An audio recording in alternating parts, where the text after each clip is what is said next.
తమిళనాడులోని తిరువరంలో దురై అనే municipal worker తన నిజాయితీని చాటుకున్నాడు. నిన్న ఉదయం చెత్తలో దొరికిన ఒక సంచిని తెరిచి చూడగా అందులో వెండి బంగారు ఆభరణాలు దొరికాయి. దానిని తీసుకెళ్లి పోలీసులకు అప్పగించాడు. అందులోని 20 సవర్ల బంగారు నగలు మరియు కేజీ వెండిని యజమానులకు ఇచ్చేశారు.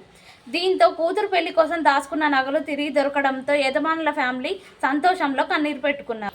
కష్ట సమయంలోనూ నిజాయితీని కోల్పోని ఆ గొప్ప వ్యక్తికి బహుమతి కూడా లభించింది. తమిళనాడులోని మున్సిపల్ కార్మికుడైన దురై కొడుకు ఆపరేషన్కు 4 లక్షలు అవసరం.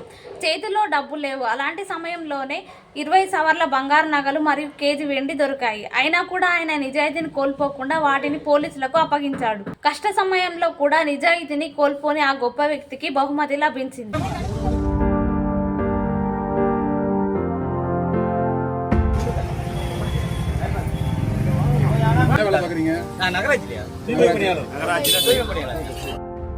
దురై మంచితనం సమస్య గురించి తెలుసుకొని అక్కడ స్థానిక ఎమ్మెల్యే కలైవనాన్ని చెల్లించిపోయారు. వైద్య ఖర్చులకు అయ్యే డబ్బును సమకూరుస్తామని తెలిపారు. దీనిపై మీ అభిప్రాయం ఏంటో కామెంట్ బాక్స్ లో తెలియజేయండి. ఇలాంటి ఇంట్రెస్టింగ్ విషయాలు ఇంకా మీరు తెలుసుకోవాలనుకుంటే నా ఛానల్ లైక్ చేయండి, షేర్ చేయండి, సబ్స్క్రైబ్ చేయండి.